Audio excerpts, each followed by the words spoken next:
Seja muito bem-vindo a mais um episódio do nosso projeto Quando Deus Responde. Que alegria ter você aqui. Talvez você tenha chegado até este vídeo cansado, confuso, com perguntas no coração ou até carregando um peso espiritual que ninguém mais vê. Talvez você ame a Deus, esteja firme na igreja, mas algo dentro de você não está encaixando. E hoje nós vamos conversar sobre isso com calma, com respeito e, acima de tudo, com base na palavra. Antes de começarmos, eu quero te fazer um convite muito especial.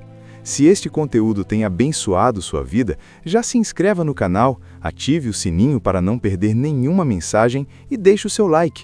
Isso ajuda o YouTube a entregar esse vídeo para mais pessoas que também precisam ouvir a verdade que liberta. E eu quero muito ler você nos comentários. Me conta, você já ouviu alguma dessas frases que vamos tratar hoje? Alguma delas já te confundiu ou feriu sua fé? Seu comentário pode encorajar outras pessoas que estão passando pela mesma coisa. O tema de hoje é delicado, mas necessário. Existem ensinamentos que parecem espirituais, parecem fortes, parecem cheios de autoridade, mas quando olhamos com atenção para a Bíblia, percebemos que não tem fundamento sólido. Muitas vezes essas ideias são repetidas sem maldade, apenas por tradição. Outras, infelizmente, acabam gerando culpa, medo, pressão e expectativas que Deus nunca prometeu cumprir. Hoje nós vamos conversar sobre 11 afirmações muito comuns no meio evangélico. Frases que talvez você já tenha ouvido no púlpito, em aconselhamentos ou até dentro da sua própria mente. E para cada uma delas, nós não vamos trazer opinião humana. Vamos ouvir a resposta de Deus. O que a palavra realmente diz? O que o Evangelho realmente ensina? Como separar religiosidade de verdade bíblica? Se você já saiu de um culto se sentindo menor, pressionado ou espiritualmente inadequado, este vídeo é para você. Se você ama a Deus, mas quer amadurecer sua fé e crescer em discernimento, este vídeo é para você. E se você simplesmente deseja conhecer a verdade que não aprisiona, mas cura e fortalece, então fique até o final. Respire fundo, abra o coração e vamos ouvir juntos o que Deus responde. Senhor, meu nome é Henrique. Eu me coloco agora diante de Ti com o coração aberto porque eu estou confuso. Eu tenho ouvido tantas pregações dizendo que, se eu ofertar mais, se eu semear valores altos, o Senhor vai me enriquecer, vai multiplicar minha conta, vai me dar prosperidade financeira sem medida. Dizem que, se eu der 100, recebo 1000, se eu sacrificar, fico milionário. E eu confesso que isso mexe comigo. Eu trabalho duro, pago minhas contas com dificuldade, tenho sonhos, tenho responsabilidades. Às vezes eu penso, será que está faltando fé? Será que eu não estou ofertando o suficiente? Ou será que estão usando a Tua palavra para prometer algo que o Senhor nunca prometeu? Deus, eu não quero negociar contigo. Eu não quero transformar minha fé em investimento financeiro, mas também não quero deixar de viver algo que seja verdadeiro e que venha de Ti. Então eu te pergunto com sinceridade, o Senhor realmente prometeu riqueza material para quem oferta? Prosperidade significa ficar rico, ou eu estou confundindo provisão com luxo? Me ajuda a entender o que é generosidade de verdade e qual é a promessa que o Senhor fez aos teus filhos. Eu quero servir por amor, não por interesse. Me responde, Senhor. Henrique, meu filho, eu ouvi a tua pergunta antes mesmo que ela se formasse em teus lábios. Eu conheço o que te inquieta, o que te faz perder o sono, o que te faz duvidar da tua própria força. Eu sou aquele que sonda os corações e prova os pensamentos, como está escrito em Jeremias, capítulo 10, versículo 10. Nada em ti me é oculto, nem tuas dores silenciosas, nem teus questionamentos mais profundos. Tu perguntas por que o caminho parece difícil, por que as respostas demoram, por que o silêncio às vezes parece maior que a minha voz. Mas eu te digo, o silêncio também é resposta, e o deserto também é cuidado. Lembra-te do que está escrito em Isaías, capítulo 40, versículo 31. Os que esperam no Senhor renovarão suas forças, subirão com asas como águias, correrão e não se cansarão, caminharão e não se fatigarão. Esperar não é ficar parado, é confiar enquanto caminhas. Eu não te prometi ausência de lutas, mas te prometi presença constante. Em João capítulo 16, versículo 33, está escrito que no mundo tereis aflições, mas tende bom ânimo. Eu venci o mundo. A tua vitória não nasce da ausência da batalha, mas da certeza de que eu estou contigo dentro dela. Quando pensas que estás só, eu estou sustentando teus passos, como declara Salmos capítulo 37, versículo 24. Ainda que caia, não ficará prostrado, pois o Senhor o sustém com a sua mão. Henrique, eu vejo teu esforço para permanecer firme. Vejo tuas tentativas de acertar, teu desejo de fazer o bem, mesmo quando és incompreendido. Não te esqueças do que está escrito em Gálatas capítulo 6, versículo 9. Não nos cansemos de fazer o bem, porque a seu tempo ceifaremos, se não houvermos desfalecido. O tempo da colheita pertence a mim. Tu és chamado a plantar com fidelidade. Se o teu coração está cansado, aproxima-te de mim. Mateus capítulo 11, versículo 28 declara: Vinde a mim todos os que estáis cansados e oprimidos, e eu vos aliviarei. Eu não rejeito o coração quebrantado. Salmos capítulo 51, versículo 17 afirma que um coração quebrantado e contrito não desprezarei. Tua fraqueza não me afasta, ela me aproxima de ti, porque é na fraqueza que o meu poder se aperfeiçoa, como está escrito em 2 Coríntios capítulo 12, versículo 9. Talvez estejas buscando sinais grandiosos, respostas extraordinárias, mas eu também falo na brisa suave. Recorda o que aconteceu com Elias em 1 Reis capítulo 19, versículo 12. Não foi no vento forte, nem no terremoto, nem no fogo, mas na voz mansa e delicada. Aprende a perceber minha presença nas pequenas coisas, no cuidado diário, na porta que se fecha para te proteger, na porta que se abre no momento exato. Henrique, eu te formei com propósito. Antes que te formasse no ventre, eu te conheci, como diz Jeremias capítulo 1, versículo 5. Teus dias não são aleatórios. Mesmo aquilo que hoje parece confuso está sendo alinhado segundo um plano maior. Romanos capítulo 8, versículo 28 declara que todas as coisas cooperam para o bem daqueles que amam a Deus, daqueles que são chamados segundo o seu propósito. Todas as coisas, inclusive as que ainda não compreendes. Permanece fiel, guarda teu coração, confia na minha direção. Provérbios capítulo 3, versículos 5 e 6 ensinam: confia no Senhor de todo o teu coração e não te estribes no teu próprio entendimento. Reconheça-o em todos os teus caminhos, e ele endireitará tuas veredas. Quando tua mente tentar assumir o controle, lembra-te de que eu vejo o fim desde o princípio. Eu sou o teu refúgio e fortaleza, socorro bem presente na angústia, como declara Salmos capítulo 46, versículo 1. Não temas o amanhã, porque eu já estou nele. Não te desesperes pelo hoje, porque eu estou contigo agora. Caminha, ainda que com passos pequenos. Ora, ainda que com palavras simples. Confia, ainda que o cenário diga o contrário. Eu sou o teu Pai, teu Deus, teu sustento, e aquele que começou a boa obra em ti há de completá-la até o dia de Cristo Jesus, conforme está escrito em Filipenses capítulo 1, versículo 6. Descansa nessa verdade. Eu estou contigo, sempre. Senhor, eu tenho ouvido muitas pregações dizendo que quem tem fé de verdade não precisa se preocupar com trabalho, planejamento ou esforço, porque o Senhor proverá tudo sobrenaturalmente. Alguns chegam a afirmar que trabalhar demais demonstra falta de confiança, como se buscar sustento fosse sinal de incredulidade. Isso tem me confundido, porque eu leio na tua palavra sobre provisão, milagres e cuidado diário. mas vejo homens e mulheres que trabalharam, plantaram, construíram, organizaram e lideraram. Fico me perguntando, até que ponto a fé substitui a responsabilidade? Se alguém decide não trabalhar dizendo que confia plenamente em ti, isso é fé genuína ou é negligência disfarçada de espiritualidade? Como discernir a linha entre descansar na tua promessa e usar isso como desculpa para fugir do esforço, da disciplina e do compromisso?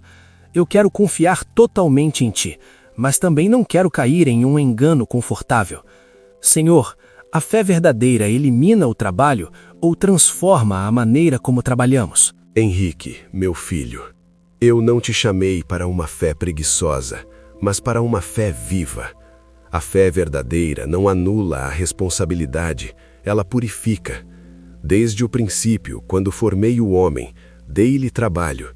Em Gênesis capítulo 2, versículo 15, está escrito que coloquei o homem no jardim para o cultivar e o guardar. Antes mesmo da queda já havia propósito e atividade. O trabalho não é maldição, é design. Quando alguém diz que fé substitui esforço, não compreende o equilíbrio do reino. Em 2 Tessalonicenses capítulo 3, versículo 10, está escrito: se alguém não quer trabalhar, também não coma. Essa palavra não foi dada a incrédulos, mas a irmãos na fé que estavam usando a expectativa da minha intervenção como desculpa para a ociosidade. Fé não é fuga da responsabilidade. Lembra-te também de Provérbios, capítulo 6, versículos 6 a 8, onde eu direciono o homem a observar a formiga, que sem chefe nem governador, prepara no verão o seu alimento e ajunta no tempo da colheita o que comer. Eu criei princípios de semeadura e colheita. Gálatas, capítulo 6, versículo 7, declara que tudo o que o homem semear, isso também ceifará. Não há colheita sem plantio. Henrique, confiar em mim não significa cruzar os braços, significa agir sabendo que o resultado final está em minhas mãos. Provérbios, capítulo 16, versículo 3, ensina: confia ao Senhor tuas obras, e teus pensamentos se estabelecerão. Primeiro há obras, depois há confiança na direção. Fé não é inércia, é obediência. Observa o que está escrito em Tiago, capítulo 2, versículo 17. A fé, se não tiver obras, é morta em si mesma. A fé que não produz ação é apenas discurso. Eu honro o coração que trabalha com integridade, que sustenta sua casa, que planeja com sabedoria e ora pedindo direção. Em Colossenses capítulo 3, versículo 23 está escrito: tudo quanto fizerdes, fazei-o de todo o coração, como ao Senhor, e não aos homens. Isso inclui o teu trabalho diário. Eu sou teu provedor, como afirmado em Salmos capítulo 23, versículo 1. O Senhor é o meu pastor, e nada me faltará. Mas muitas vezes minha provisão vem por meio das tuas mãos diligentes, da tua disciplina. Senhor, tenho ouvido que quando uma igreja cresce rapidamente, quando há multidões, ofertas abundantes e grande visibilidade, isso é prova de que o Senhor está aprovando tudo o que está sendo feito. Mas eu vejo também mensagens rasas, pouca santidade e quase nenhum arrependimento. Crescimento numérico é sinal seguro da tua aprovação? Como discernir entre fruto verdadeiro e simples sucesso humano? Henrique, nem todo crescimento vem de mim, e nem toda multidão carrega minha aprovação. O olhar humano mede números, eu examino o coração. Em 1 Samuel capítulo 16, versículo 7, está escrito que o homem vê a aparência, mas o Senhor vê o coração. O que parece grande aos olhos da terra pode estar vazio diante de mim. Lembra-te do que disse Jesus em Mateus capítulo 7, versículos 21 a 23. Nem todo o que me diz Senhor, Senhor, entrará no reino dos céus, mas aquele que faz a vontade de meu Pai. Muitos apresentarão obras impressionantes, mas eu direi que não os conheço. Nem sempre resultado visível é sinônimo de fidelidade. Há crescimento que nasce de estratégias humanas, de discursos agradáveis e promessas fáceis. Em 2 Timóteo capítulo 4, versículo 3, está escrito que virá tempo em que não suportarão a sã doutrina, mas tendo coceira nos ouvidos, ajuntarão para si mestres segundo as suas próprias vontades. Multidões podem se formar ao redor do que agrada, não necessariamente ao redor da verdade. Observa também a igreja de Sardes. Em Apocalipse capítulo 3, versículo 1, tens nome de que vives e estás morto. Havia reputação, mas faltava vida espiritual. Eu não me impressiono com templos cheios se os corações estão vazios de arrependimento. O verdadeiro sinal da minha aprovação é fruto de caráter. Gálatas capítulo 5, versículos 22 e 23, descreve o fruto do Espírito: amor, alegria, paz, longanimidade, benignidade, bondade, fé, mansidão e domínio próprio. Onde estes frutos florescem, ali está a minha obra. Henrique, busca discernimento. Nem todo crescimento é prova de fidelidade, e nem toda aparente pequenez é sinal de fracasso. Eu aprovo aquilo que permanece em minha palavra, que produz transformação e que glorifica meu nome acima de qualquer sucesso humano. Senhor, muitas pessoas dizem que se o pecado é perdoado, então não existe mais qualquer consequência. Alguns afirmam que basta pedir perdão e tudo volta a ser como antes, como se nada tivesse acontecido. Mas eu vejo histórias na tua palavra em que houve perdão e ainda assim permaneceram marcas e resultados das escolhas feitas. O teu perdão elimina também as consequências terrenas? Como entender justiça, graça e responsabilidade ao mesmo tempo? Henrique, meu perdão é real, completo e poderoso para restaurar tua comunhão comigo.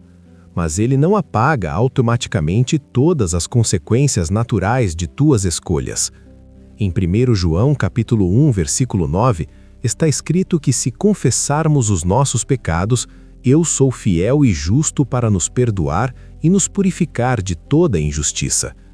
O perdão remove a culpa diante de mim, mas não reescreve todas as circunstâncias da terra. Olha para Davi. Em 2 Samuel capítulo 12, versículo 13, após reconhecer seu pecado, ele ouviu que eu havia perdoado sua transgressão. No entanto, ainda enfrentou consequências em sua casa e em seu reino. O perdão restaurou seu relacionamento comigo, mas não anulou todos os efeitos de seus atos. Eu estabeleci princípios de semeadura e colheita. Gálatas capítulo 6, versículo 7, declara que tudo o que o homem semear, isso também ceifará. Essa verdade não é negação da graça, é parte da minha justiça. A graça te salva, mas a responsabilidade te ensina. Quando perdoo, ofereço nova oportunidade, transformação e força para caminhar diferente. Em Salmos capítulo 32, versículo 5, está escrito que Davi confessou seu pecado, e eu perdoei a maldade dele. O coração restaurado é o maior milagre. Ainda que existam consequências externas, há renovação interna. Henrique, não confundas perdão com ausência de disciplina. Hebreus capítulo 12, versículo 6, afirma que eu disciplino a quem amo. A disciplina não é rejeição, é cuidado. As consequências podem se tornar instrumentos de amadurecimento e humildade. Meu perdão te devolve esperança, dignidade e acesso à minha presença. As consequências, quando existem, servem para formar teu caráter e te afastar do erro. Assim, graça e justiça caminham juntas. Eu perdoo plenamente e também ensino profundamente. Aprenda a valorizar ambos. Senhor, tenho ouvido muitos dizendo que, quando alguém enfrenta doenças, crises financeiras ou conflitos familiares, isso é sempre sinal de pecado escondido ou de que a pessoa saiu do teu caminho. Alguns afirmam que todo sofrimento é punição direta, mas eu vejo pessoas fiéis passando por lutas intensas. Todo problema é consequência de erro espiritual? Como discernir entre disciplina, prova e simplesmente as dores naturais desta vida? Henrique, nem todo sofrimento é punição, e nem toda dor é resultado direto de pecado pessoal. Em João capítulo 9, versículos 1 a 3, Quando perguntaram a Jesus se a cegueira daquele homem era consequência do pecado dele ou de seus pais, a resposta foi clara. Nem ele pecou, nem seus pais, mas foi para que se manifestem nele as obras de Deus. Há dores que revelam minha glória, não minha condenação. Lembra-te de Jó. Em Jó capítulo 1, versículo 1 está escrito que ele era homem íntegro, reto e temente a Deus. Ainda assim enfrentou perdas profundas. Seu sofrimento não foi castigo por pecado oculto, mas parte de um propósito maior que ele não compreendia naquele momento. Também está escrito em Eclesiastes capítulo 9, versículo 11, que o tempo e o acaso alcançam a todos. Vivemos em um mundo marcado pela queda, onde existem limitações, injustiças e fragilidades humanas. Nem tudo é disciplina. Muitas vezes é consequência da própria condição do mundo. Sim, eu disciplino a quem amo, como afirma Hebreus capítulo 12, versículo 6. Mas disciplina é amorosa correção, não destruição. Além disso, há provações que fortalecem a fé. Tiago capítulo 1, versículos 2 e 3 ensina que a prova da fé produz perseverança. Provação não é rejeição, é amadurecimento. Henrique, cuidado com julgamentos precipitados. Em Lucas capítulo 13, versículos 1 a 5, Jesus falou sobre pessoas que morreram em tragédias e afirmou que não eram mais pecadoras do que as outras. O sofrimento não é régua para medir santidade. Quando enfrentares lutas, não concluas automaticamente que estás fora do caminho. Permanece fiel. Busca discernimento e examina teu coração com humildade. Se houver erro, eu revelarei. Se for prova, eu sustentarei. Em Isaías capítulo 43, versículo 2, está escrito que, quando passares pelas águas, eu estarei contigo. Minha presença é a maior evidência de que não foste abandonado. Senhor, tenho ouvido pregadores dizendo que quem tem o Espírito Santo não pode ficar triste, abatido ou desanimado. Alguns afirmam que a tristeza é prova de falta de fé ou ausência da tua presença. Mas eu conheço pessoas cheias de amor por ti, que já choraram, enfrentaram angústias e até momentos de profunda dor. Sentir tristeza significa que o Espírito Santo não está atuando? A verdadeira espiritualidade elimina emoções difíceis ou transforma a maneira como as enfrentamos? Henrique, a presença do meu Espírito não elimina tua humanidade. Ela a redime. Sentir tristeza não significa a ausência do Espírito Santo.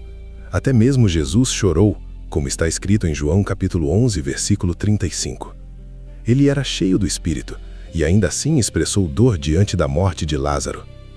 A tristeza não é pecado, é parte da experiência humana em um mundo ferido. Em Salmos capítulo 34, versículo 18, está escrito que estou perto dos que têm o coração quebrantado e salvo os contritos de espírito. Se eu não estivesse ausente na tristeza, essa promessa não existiria. Minha presença se manifesta justamente nos momentos de maior fragilidade. O apóstolo Paulo declarou em 2 Coríntios capítulo 4, versículo 8, que estava atribulado, mas não angustiado em desespero, perplexo, mas não desanimado. Ele reconhecia suas lutas emocionais, mas não permitia que elas definissem sua fé. O Espírito Santo não impede que enfrentes vales, mas te sustenta enquanto os atravessa. Também está escrito em Romanos capítulo 8, versículo 26, que o Espírito ajuda em nossa fraqueza e intercede por nós com gemidos inexprimíveis. Se há fraqueza e gemido, também há atuação do Espírito. Ele não exige que ignores tuas dores. Ele caminha contigo nelas. Henrique, confundir alegria espiritual com ausência de tristeza é erro. Em Eclesiastes capítulo 3, versículo 4, está escrito que há tempo de chorar e tempo de rir. A maturidade espiritual reconhece as estações da alma. A alegria que o Espírito produz, conforme Gálatas capítulo 5, versículo 22, não é superficial, é profunda, capaz de coexistir com lágrimas. Eu não te chamo para fingir força, mas para depender de mim. Em Isaías capítulo 41, versículo 10, está escrito que eu te fortaleço e te ajudo.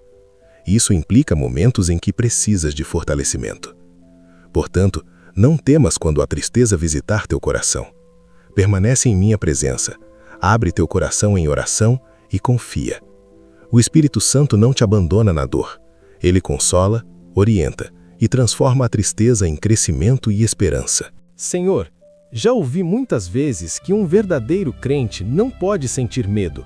Quando demonstrei receio diante de decisões difíceis e situações inesperadas, fui criticado e até zombado, como se o medo anulasse minha fé. Isso me deixou confuso e envergonhado, como se eu estivesse falhando espiritualmente. Sentir medo significa que não confio em Ti de forma suficiente? A verdadeira fé elimina o medo ou me ensina a enfrentá-lo de outra maneira? Henrique. Sentir medo não significa ausência de fé. Significa que ainda és humano. O medo é uma reação natural diante do desconhecido e do perigo. O que diferencia o justo não é a existência do medo, mas a decisão de confiar em mim apesar dele. Em Salmos capítulo 56, versículo 3, está escrito que, em me vindo o temor, hei de confiar em ti. A própria frase reconhece que o temor pode surgir. Quando Josué assumiu a liderança após Moisés, eu lhe disse em Josué capítulo 1, versículo 9, não temas, nem te espantes, porque o Senhor teu Deus é contigo por onde quer que andares. Eu não diria para não temer se a possibilidade do medo não existisse. A ordem vinha acompanhada da promessa da minha presença. Os discípulos também sentiram medo na tempestade. Em Marcos capítulo 4, versículos 37 a 40, o vento era forte e as ondas ameaçavam o barco. Eles estavam comigo e ainda assim temeram. Eu não os abandonei por isso. Antes os ensinei a confiar mais profundamente. O apóstolo Paulo escreveu em 2 Timóteo capítulo 1, versículo 7, que não vos dei espírito de covardia, mas de poder, amor e moderação. Isso não significa que nunca sentirás medo, mas que o medo não deve governar tuas decisões. O meu espírito te capacita a agir com coragem, mesmo quando o coração treme. Henrique, há uma diferença entre sentir medo e ser dominado por ele. Em Isaías capítulo 43, versículo 1, está escrito: não temas, porque eu te remi. Essa palavra é convite à confiança, não acusação. Quando fores criticado ou zombado, lembra-te de que até homens e mulheres de fé passaram por momentos de temor. A fé madura não nega a emoção, mas a submete à verdade. Em Salmos capítulo 27, versículo 1, está escrito: o Senhor é a minha luz e a minha salvação. De quem terei medo? A declaração nasce da confiança construída na presença constante de Deus. Portanto, quando o medo surgir, não te envergonhes. Leva-o a mim em oração. Permita que minha palavra fortaleça teu coração e siga adiante. A coragem não é ausência de medo, é confiança ativa na minha fidelidade. Senhor, sempre ouvi que questionar é sinal de falta de fé, como se fazer perguntas fosse desrespeito ou rebeldia. Mas o Senhor nos deu mente, razão e capacidade de refletir. Quando tenho dúvidas sinceras sobre situações difíceis ou sobre a própria palavra, fico receoso de estar desagradando. Questionar é incredulidade ou pode ser parte do crescimento espiritual? Henrique, eu não te dei mente para que a ignores, mas para que a uses com humildade. Questionar não é por si só falta de fé. O que define o coração não é a existência de perguntas, mas a intenção com que elas são feitas. Em Jeremias capítulo 33, versículo 3, está escrito: clama a mim e responder-te-ei, e anunciar-te-ei coisas grandes e firmes que não sabes. Eu convido ao diálogo. Muitos dos meus servos fizeram perguntas.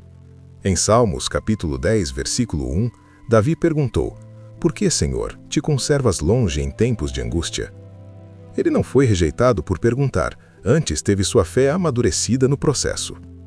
Jó também questionou em meio à dor, e em Jó capítulo 42, versículo 5, reconheceu que antes conhecia de ouvir falar, mas agora seus olhos me viam.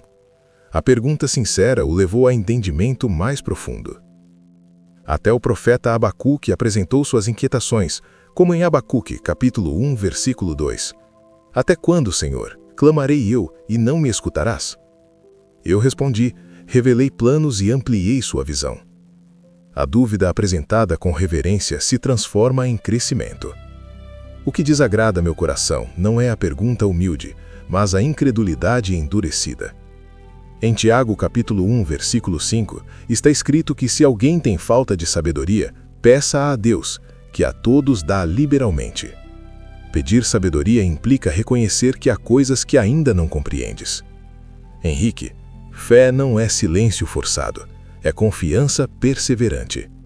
Tu podes perguntar, desde que permaneças disposto a ouvir. A maturidade espiritual nasce quando a mente busca entendimento e o coração permanece rendido.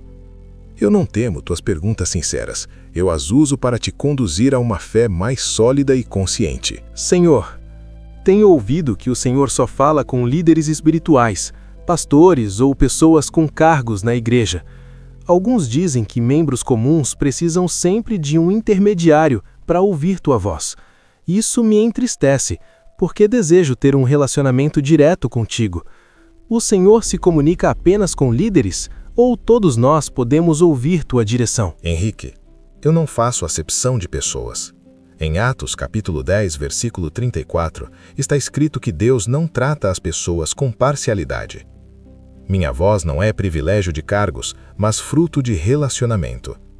Desde o princípio, meu desejo foi comunhão com cada pessoa. Em João capítulo 10, versículo 27, está escrito que as minhas ovelhas ouvem a minha voz. Eu as conheço e elas me seguem. Não está escrito que apenas líderes ouvem, mas as ovelhas. Todo aquele que pertence a mim pode aprender a reconhecer minha direção. No dia de Pentecostes, conforme Atos capítulo 2, versículos 17 e 18, foi declarado que derramaria do meu espírito sobre toda a carne. Filhos e filhas profetizariam, jovens teriam visões e velhos sonhariam sonhos. Não limitei minha voz a uma posição específica, mas a corações disponíveis. É verdade que estabeleço líderes para ensinar e cuidar, como em Efésios capítulo 4, versículo 11, mas liderança não substitui relacionamento pessoal. Em Hebreus capítulo 4, versículo 16, está escrito que podemos nos aproximar com confiança do trono da graça. O acesso é direto. Henrique, quem diz que apenas líderes me ouvem, esquece que o véu foi rasgado, conforme Mateus capítulo 27, versículo 51. Isso simboliza acesso aberto. Eu falo por meio da palavra, do Espírito Santo e também através de irmãos maduros, mas não excluo ninguém que me busca com sinceridade. Busca-me, lê minha palavra, ora com o coração aberto. Eu sou pai, não chefe distante. Minha voz está disponível a todos que desejam escutar com fé e obediência. Senhor, tenho ouvido que se as coisas não estão dando certo, é porque a pessoa está fora do teu caminho. Quando surgem portas fechadas, crises, perdas ou atrasos, logo dizem que há pecado escondido ou desobediência.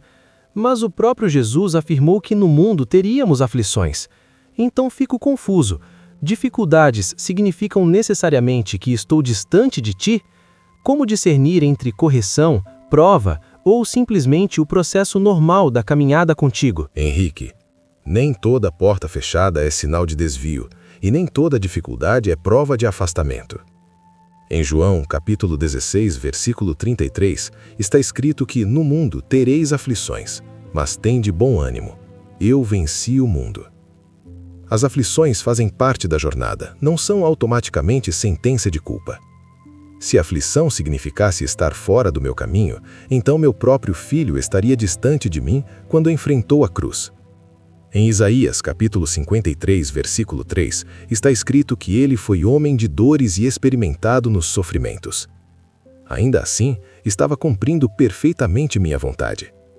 Paulo declarou em 2 Coríntios capítulo 11, versículos 24 a 28, que enfrentou açoites, prisões, perigos e perseguições. Não eram sinais de abandono, mas consequência de fidelidade. Muitas vezes a oposição surge justamente porque estás no caminho certo. Lembra-te também de José. Em Gênesis capítulo 39, versículo 2, está escrito que o Senhor era com José. Mesmo assim, ele foi vendido, acusado injustamente e preso. Minha presença não o impediu de atravessar processos, mas garantiu que o propósito se cumprisse. Henrique, há momentos em que eu corrijo, e quando isso acontece, eu revelo com clareza. Em Salmos capítulo 139, versículos 23 e 24, está escrito que sonda-me, ó Deus, e conhece o meu coração. Quando me buscas com sinceridade, eu mostro o que precisa ser ajustado.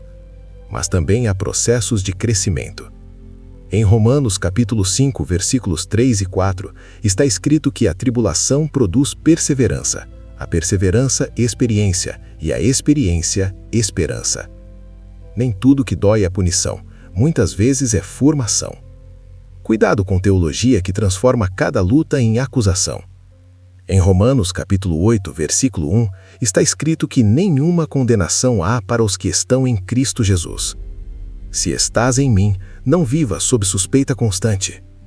Henrique, sucesso visível não é prova automática de alinhamento e dificuldade não é carimbo de reprovação. O que confirma que estás no caminho é permanecer na minha palavra, confiar em minha direção e continuar fiel mesmo quando não compreendes o cenário. Em Salmos capítulo 23, versículo 4, está escrito que, ainda que ande pelo vale da sombra da morte, não temerei mal algum, porque tu estás comigo. Observe que o salmista estava no vale, mas não estava fora do caminho. Se as coisas não estão dando certo aos teus olhos, continue caminhando. Examine teu coração, sim, mas não te condene sem direção minha. Eu guio também pelos vales, não apenas pelos montes. Minha presença contigo é a maior evidência de que estás no caminho certo. Ao longo desta conversa, vimos que muitas frases repetidas em púlpitos e redes sociais nem sempre refletem toda a verdade da palavra. Nem todo crescimento é aprovação automática, nem toda dificuldade é sinal de afastamento, nem todo sofrimento é punição, nem tristeza e medo significam ausência de fé. E questionar, quando feito com humildade, pode ser caminho de amadurecimento. A fé bíblica não é superficial, não é baseada em slogans, nem em fórmulas prontas.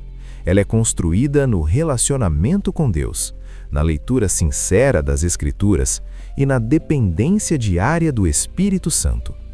Por isso, todo o ensinamento que você ouvir precisa ser confrontado com a palavra. Não aceite algo apenas porque foi dito com autoridade ou emoção. Busque no Senhor, examine as Escrituras, peça discernimento. Tome cuidado com pregações que simplificam demais a vida cristã. O Evangelho é profundo, equilibrado e transformador. Ele não ignora a dor, não nega a realidade humana e não transforma Deus em um instrumento de sucesso automático. Ele revela um Deus presente, justo, amoroso e fiel. Se esse conteúdo fez sentido para você, deixe o seu like, inscreva-se no canal e compartilhe com outras pessoas que também precisam ouvir essa mensagem. E eu quero muito saber, você já passou por alguma dessas situações? Já foi acusado de falta de fé por sentir medo? Já ouviu que seus problemas eram prova de pecado escondido? Já viu o crescimento sendo usado como selo automático de aprovação divina? Escreva aqui nos comentários. Sua experiência pode ajudar outras pessoas. Agora eu vou fazer uma oração por você. Feche os olhos e oremos.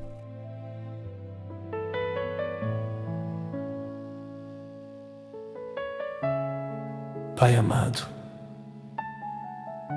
nós estamos diante de Ti agora.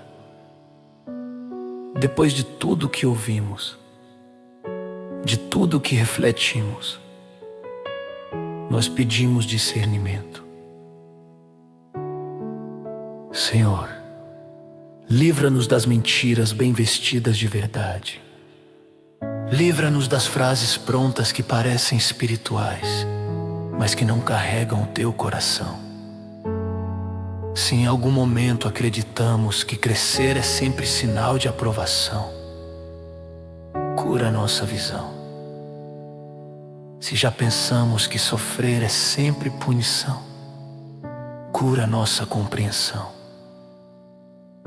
Se já nos disseram que tristeza é falta de fé, ou que medo é vergonha espiritual, cura a nossa alma.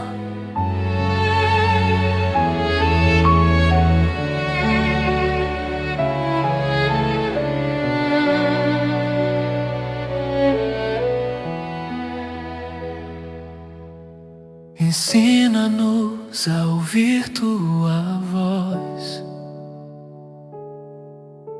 acima de qualquer pregador. Ensina-nos a permanecer quando o mundo disser que é o fim. Se houver vales, caminha conosco. Se houver dor, sustenta-nos, Senhor.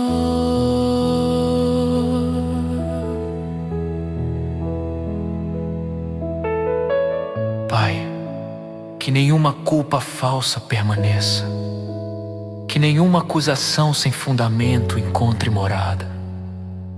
Se houver correção necessária, fala conosco, mas se for apenas processo, fortalece-nos.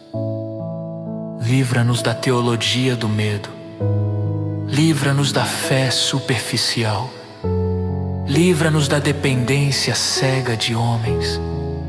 Que a Tua palavra seja o nosso filtro, que o Teu Espírito seja o nosso guia, que o nosso coração seja ensinável.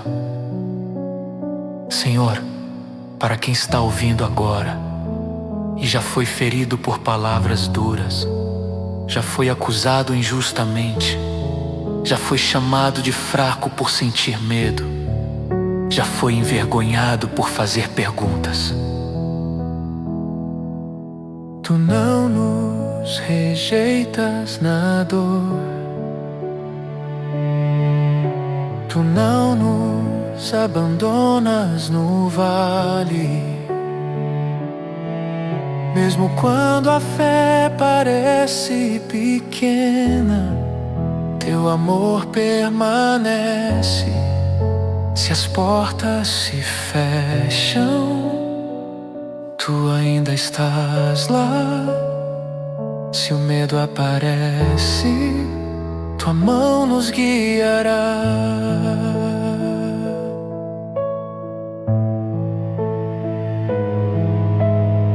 Que toda mentira espiritual caia por terra agora.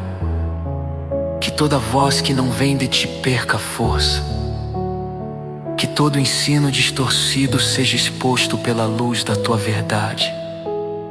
Forma em nós uma fé madura, uma fé que trabalha e confia, que chora e continua, que pergunta e permanece, que sente medo, mas avança, que enfrenta aflições sem perder a esperança.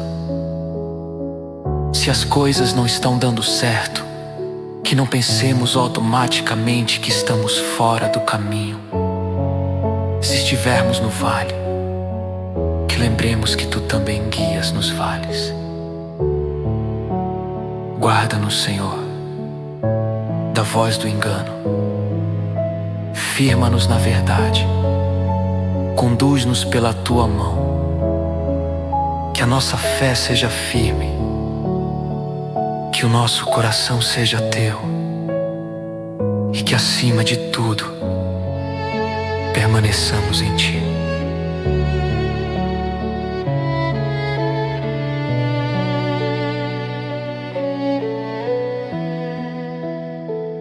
Nós confiamos em Ti, nós dependemos de Ti, nós escolhemos permanecer na Tua palavra. Entregamos tudo em Tuas mãos.